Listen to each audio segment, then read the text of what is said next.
here we are, a very exciting morning, and thank you for all the speakers who have gone before. And I am honored to have Honorable Dr.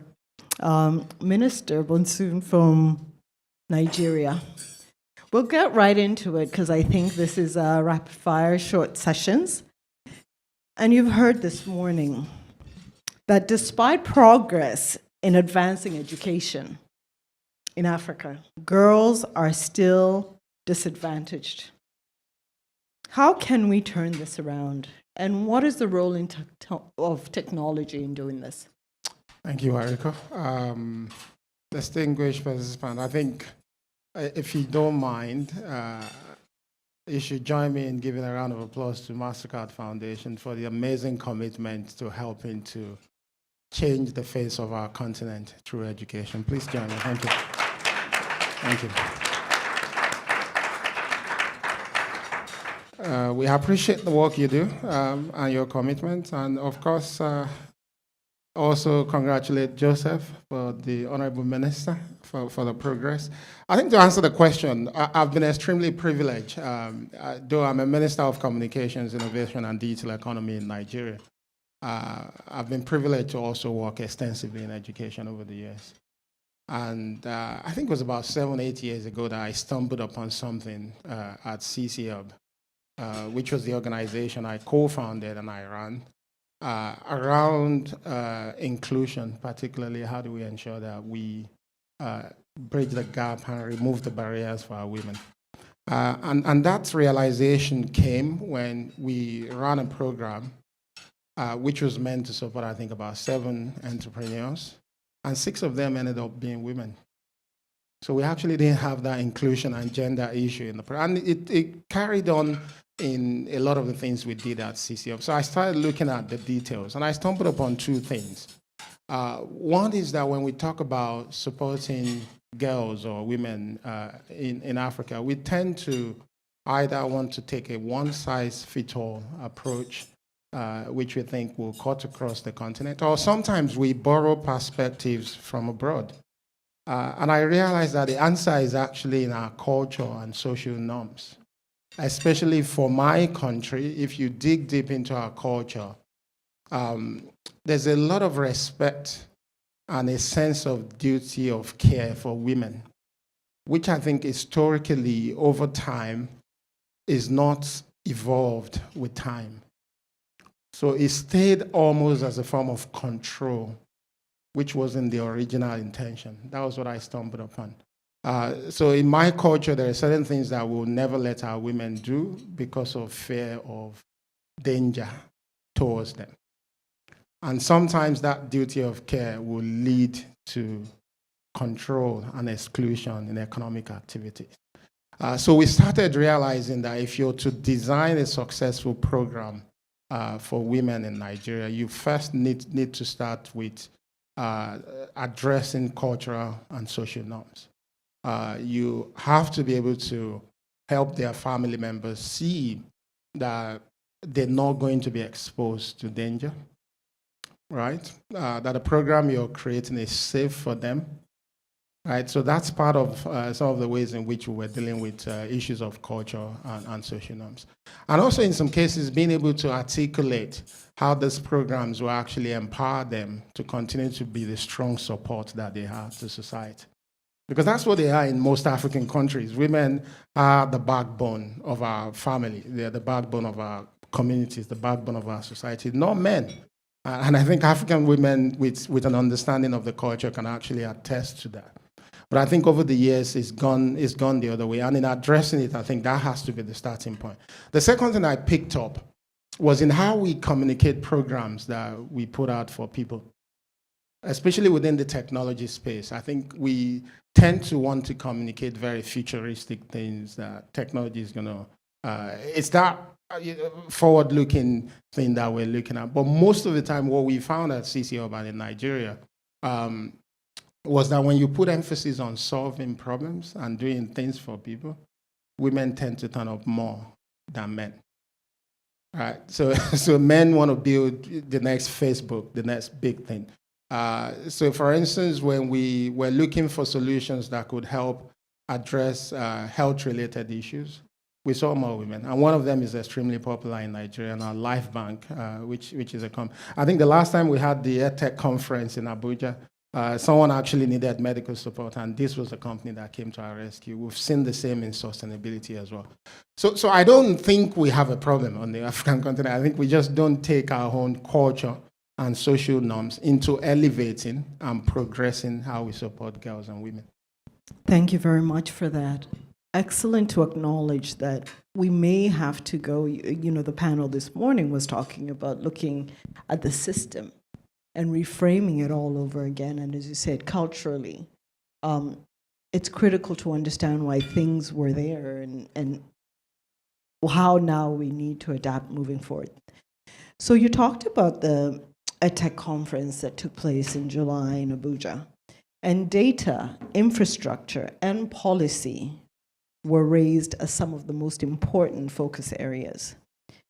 How can we actualize this and keep girls in school? We've heard data is critical, but that was covered this morning.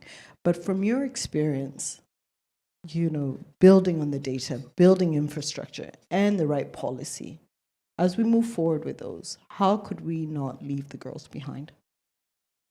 I think it's about paying attention to inclusion. I think we need to, again, elevate the conversation around inclusion to be much more than just about tokenism. It has to be in substance and in content.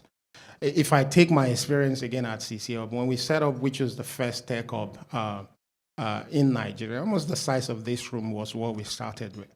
And you see the room will be packed with about 100, 150 people on any day, right? We have air conditions, not this cold, but we typically have air conditions in there. But at the end of the day, it's always so smelly because this place is packed with a lot of young men who just want to get stuff done. It was not an environment that was conducive for a lot of women, right? It wasn't conducive. And you may be thinking, what's the relationship of that to data and the likes? We do have internet on the African continent, but in most cases, individuals don't have access to this infrastructure or personal computers. So they have to go to community spaces to use them. So we need to start talking about how safe are these spaces for our people, right? Can everyone feel comfortable going into most of the spaces where we believe that women need support? And when you look at countries like Rwanda and what's been done around safety, the feeling that you're safe, the ability to move around, you see that being able to lift people regardless of their gender is becoming less of a problem because people feel safe in that society. And if you start to go into the technical part of data connectivity, we also realize that as much as we talk about bringing those who are unconnected, underserved along, we're not accelerating the urgency around why we must make that investment. So when we talk about things like roads, for instance, hospitals, building schools, we never talk about them in the light of commercial opportunities. But connecting our communities is still being discussed around how can the telcos, the MNOs, where would they make their first returns if they invest. But the reality is education today is changed significantly, and it's still changing. And the traditional education system can't catch up with the changes that we're seeing. What the market is asking from learners for them to be able to find meaningful jobs is beyond what their teachers in school can teach them, because even the teachers are still struggling. So if anyone is unconnected, if anyone doesn't have access, if they don't have that personal computer, you've already taken away from them nearly 50 to 60% of the opportunities to learn, of the global content that is now available. Things that you typically will need to go to Harvard or MIT to be able to have access to, they're now there on the internet. But unfortunately, if people are not connected, you can't really do much. And the other thing about data is also the insight that comes from it. What we've done as humanity is to push technology to the point where it can now let us do things that we can't do, right? The sort of insight that ordinary eyes cannot make out of data sets. You can now, based on what we have, it's the use of good analytic solution, collecting data properly, storing it properly, reusing it as well. And these things are important in learning. When we talk about personalizing learning, you can't really do it if you don't understand the journey that a learner has been through. And this is what data gives us the opportunity to be able to do. And for a continent like us, where we do know, I think 10, 15 years ago, we used to say the solution to education in Africa is we needed to be building more schools and training more teachers. There's absolutely no way we can do those two things fast enough today to fix our problems in education. So it's about insight. How can we use insight to better allocate our resources, to know what learners require special support so that we can quickly give it to them, to know what teachers need as well. What can we use to augment how teachers teach so that we can deliver the outcomes we want to see? So I think there's absolutely no way for the future that we want to see where we're not fighting for deep, accelerated investment in infrastructure, deep, accelerated investment in how we use data and insight, but of course, teacher training as well. Excellent points, and areas where I know you're already accelerating in Nigeria. And going to your recently published, the artificial intelligence strategy for Nigeria's digital economy. How relevant are emerging technologies in building ecosystems to deliver the future of learning? How relevant on the scale of 1 to 10, I would think 12. Because when you take artificial intelligence, most people think it's just this new technology that everyone is crazy about. I think I've got about 33 engagements at Dizonga, and almost 28 of them are on artificial intelligence. Right, and it's not a joke. The reality is AI is just taking everything we've learned as human and accelerating it and putting it into good use for us. For those who may not know what it is, I always try to take the opportunity to enlighten people. It's simply teaching machines to think like humans, which is why they talk about data sets a lot.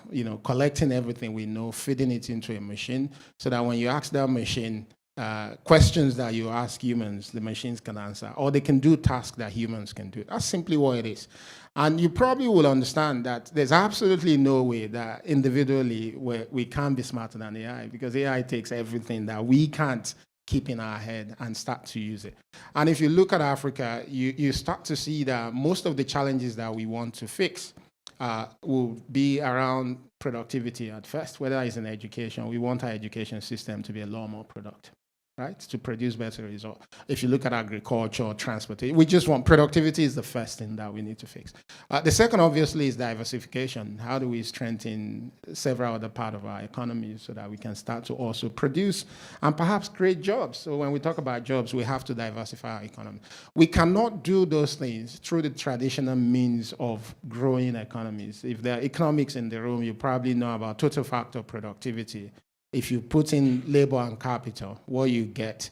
And typically when you see the part that you cannot explain in the growth is due to technology, most of the time. It's why countries like the US would have the labor in agriculture and land going down, but the outcomes of agriculture is going up. The output is going up. So I think for Africa, emerging technologies is a fantastic opportunity in solving those traditional development challenges. The second thing, however, that we're not paying attention to, which ties to what the foundation is doing about job creation, is that we need people to continue to build technology. And as you can imagine, Africa is where the workforce of the future is going to come from what we're saying. I think my country probably 10, 15 years ago was just 160, 50 million people. Today we're 230 million people. So in just about 10, 15 years, we've added close to 70, 80 million people. That's like the size of some big countries in Europe. And that trend will continue. And a lot of these developed nations in the world as well, the aging population, they're not giving birth to even the UK. This was a case in the news last week. So Africa has a unique opportunity to help power the future and power the world. But that's only going to happen if we invest in meaningful education for our young people, if we prepare them to become assets for the world. So that's why it's a responsibility for Africa that we need to take, but also for our partners as well. We do not want, you can have a lot of these young people and they'll become a burden if we don't prepare them for the future. So that's why I think in emerging technologies, it offers both the opportunity for us to accelerate and find alternative paths to how we develop, but also immense opportunity to position Africa to lead us into the future. Thank you very much, Thank you. Honorable Minister, for Thank the you so call much. of action and the words of inspiration. Our time is up. It's been a pleasure. Fantastic. Thank you, Erica.